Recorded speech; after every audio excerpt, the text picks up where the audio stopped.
꼭 4년 전인 지난 2017년 5월 10일 문재인 대통령은 구시대의 잘못된 관행과 결별하는 새로운 대한민국을 건설하겠다고 강조했습니다.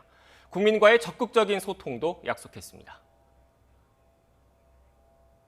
참모들과 머리와 어깨를 맞대고 토론하겠습니다. 국민과 수시로 소통하는 대통령이 되겠습니다. 때로는 광화문 광장에서 대토론회를 열겠습니다. 공식적인 소통 창구는 기자회견이었습니다. 취임 100일을 맞아 첫 회견을 연 이후 매년 1월 각종 정책에 대한 입장을 직접 밝혔습니다. 고위급 대표단에 대해서 어제와 같은 대화의 장이 또 평창올림픽 기간에도 다시 이어지기를 바라는 그런 마음입니다. 다만 매년 취임일의 모습은 조금씩 달랐습니다. 4.27 남북 정상회담의 여운이 채 가시기 전인 지난 2018년 5월 취임 1주년에는 별도의 기념 행사가 없었습니다. 높은 지지율에 자만하지 않고 겸손한 자세로 각종 현안에 집중하겠다는 의미로 해석됐습니다. 1년 뒤 2주년에는 문재인 대통령의 특집 대담이 마련됐습니다. 하지만 분위기는 확 바뀌었습니다. 북한이 미사일 도발을 감행한 가운데 대통령의 국정 지지율도 집권 초보다 떨어진 상황이었습니다.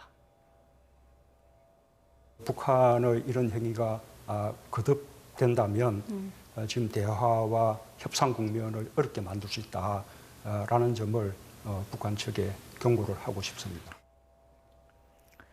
취임 3주년이었던 지난해 5월에는 특별연설이 진행됐습니다. 이른바 K-방역에 대한 긍정적인 여론이 힘을 받던 시기입니다. 문재인 대통령이 던진 화두 역시 코로나 위기 극복을 통한 국가 발전에 맞춰졌습니다. 방역 시스템을 더욱 보강하여 세계를 선도하는 확실한 방역 1등 국가가 되겠습니다. 그리고 취임 4주년을 맞은 오늘 문재인 대통령의 기자회견이 또 열렸습니다. 부동산 문제는 각종 현안에 대한 질문과 답변이 오갔습니다. 남은 임기 1년 동안 정책 보완으로 이어질지 주목되고 있습니다. 네, 그럼 청와대 연결해서 오늘 기자회견에서 나온 내용 자세히 짚어보겠습니다. 백종규 기자. 네, 청와대 춘추관입니다. 네, 문 대통령이 부동산 문제만큼은 정부가 할 말이 없는 상황이라면서 아쉬움을 드러냈다고요. 네, 문 대통령은 부동산 가격 안정화 목표를 이루지 못한 점이 지난 4년 동안 가장 아쉬운 점이라고 밝혔습니다. 그러면서 부동산 문제만큼은 정부가 할 말이 없는 상황이 됐다면서 여기에 LH 사태까지 더해지면서 지난 재보선에서 죽을 고비를 맞을 정도의 정신이 번쩍 들 만한 심판을 받았다고 표현했습니다. 이에 남은 1년 동안 새롭게 부동산 정책을 보완하겠다고도 강조했는데요. 다만 정부의 부동산 정책 기조가 투기를 막고 실수요자를 보호하는 것인데 이 기조는 달라지지 않을 것이라고 덧붙였습니다. 또 부동산 투기 때문에 실수요자가 집을 사는데 어려움을 겪는 부분에 대해서는 정책 조정이 필요하다고 밝히고 당, 정, 청 사이 긴밀한 협의와 조율을 통해 남은 1년 동안 국민이 공감할 수 있는 부동산 정책을 마련하겠다고 다짐했습니다. 네, 그리고 최근 야당이 장관 후보자들에게 대해서 부적격 판단을 내리고 지명 철회를 요구한 것과 관련해서 문 대통령의 입장도 나왔죠. 네, 문 대통령은 개각과 관련해서는 국회의 논의를 지켜보고 종합적으로 판단하겠다고 밝혔습니다. 그러면서 이번 개각은 야당에서 반대한다고 해서 검증 실패라고 보지는 않는다면서 대통령도 정말 유능한 장관과 참모들을 발탁하고 싶다며 답답한 마음을 드러냈습니다. 또 장관 후보자들을 발탁한 이유에 대해서도 조목조목 설명했습니다. 문 대통령은 인사청문회 관련 당부의 말을 보태기도 했는데요.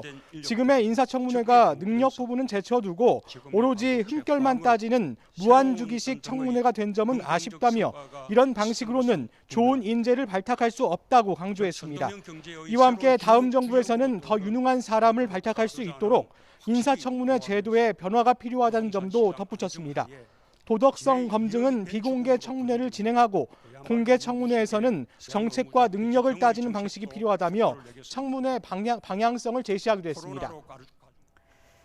자, 그리고 문 대통령이 코로나19 극복과 관련해서 국민에게 감사의 메시지를 전하고 한미 정상회담을 통해서 한반도 평화 문제를 풀어나가겠다 이런 의지도 밝혔죠. 네, 문 대통령은 코로나19라는 고난을 묵묵하게 인내한 국민들에게 감사의 인사를 전했습니다. 그러면서 코로나와의 전쟁 끝에 일상을 회복하는 동시에 선도국과 도약의 발판을 마련하겠다고 강조했습니다. 백신 접종의 속도에 대해서는 아쉬움을 드러냈습니다. 좀 더 접종이 빨랐으면 했다며, 그렇지만 백신 도입과 접종 계획을 차질 없이 진행하고 있는 것은 정당한 평가를 받아야 한다고 밝혔습니다. 그러면서 백신 접종 속도를 높여서 11월 집단 면역 달성 목표를 계획보다 앞당기겠다고 강조했습니다. 여기에 우리나라가 백신 생산 글로벌 허브가 되도록 전폭적으로 지원하겠다고도 다짐했습니다. 또 한반도 평화에 대한 염원도 강조했는데요.